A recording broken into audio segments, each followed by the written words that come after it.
नमस्कार. आंबेगाव संवाद शोध वेगळ्या बातमीचा या वृत्तवाहिनीच्या सर्व दर्शकांचे मनपूर्वक स्वागत. बातमी नागापूर गावातील भुरट्या चोरीची. आंबेगाव तालुक्याच्या पूर्व भागातील भुरट्या चोऱ्यांचे प्रमाण वाढतच चालले आहे.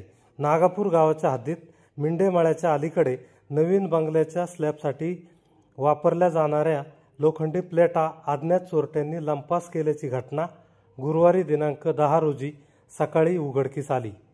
याबाबत सविस्तर माहिती अशी की नागापूर ते मंचर रस्त्यावर मिंडेमाळ्याच्या अलीकडे धनेश जगन्नाथ निघुट यांच्या नवीन बंगल्याचे काम सध्या सुरू आहे. स्लॅबचे काम झाल्यानंतर कॉन्ट्रॅक्टरने लोखंडी प्लेटा बंगल्यालगतच ठेवल्या होत्या. अज्ञात चोरट्यांनी त्या प्लेटा लंपास केल्या. जवळपास 30 ते 40 लोखंडी प्लेटा व 2 वीजपंप अज्ञात चोरट्यांनी लंपास केले. दरम्यान धनेश निघुट यांनी बंगल्याचे काम सुरू झाल्यानंतर तेथे CCTV कॅमेरा बसवला होता. परंतु मागील महिन्यात 17 जून रोजी अज्ञात चोरट्यांनी CCTV कॅमेरा देखील चोरून नेला. नागापूर गावचे पोलीस पाटील संजय पोहकर यांनी पारगाव कारखाना पोलीस ठाण्यात या घटनेची खबर दिली आहे.